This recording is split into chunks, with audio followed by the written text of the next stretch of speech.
আসসালামু আলাইকুম ওয়া রাহমাতুল্লাহি ওয়া বারাকাতুহু।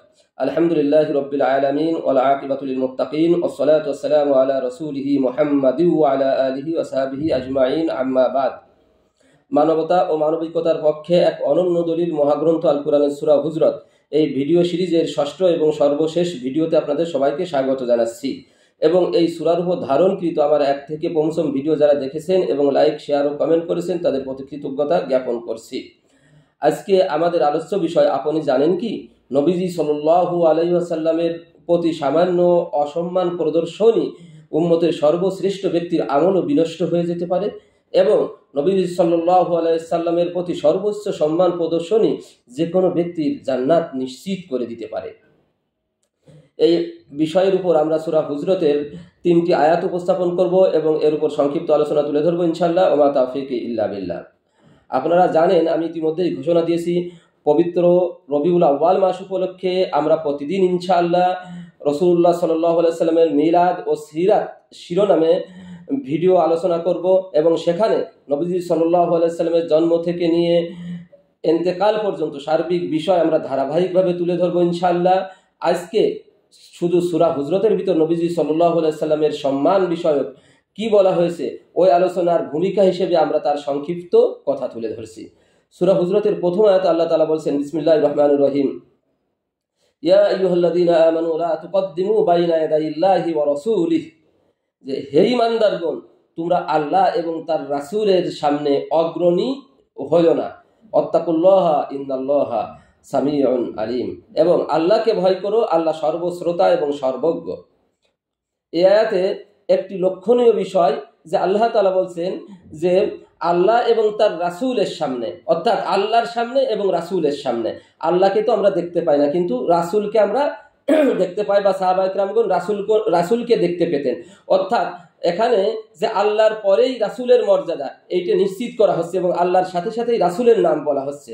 অথচ আমরা দেখতে পাই যে অনেক আলেম এরকম আছে যে আল্লাহর নামের সাথে রাসূলের নাম যুক্ত করা যাবে না, এবং এমনকি এই কথাও বলে থাকে যে আল্লাহর নামের সাথে যুক্ত করে কালেমা পড়াও কি জায়েজ নাই। অথচ এখানে স্পষ্টত আল্লাহ নিজের নামের পরপর রাসূলের নাম যুক্ত করেছেন, এবং এই জাতীয় আয়াত পবিত্র কোরআনে অসংখ্য এসেছে, এমনকি হাদিসেও এসেছে।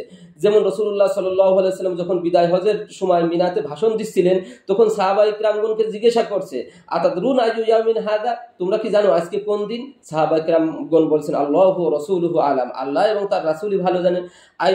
আতাদরুনা আইয়ু শাহরিন হাদা, তোমরা কি জানো আজকে কোন মাস?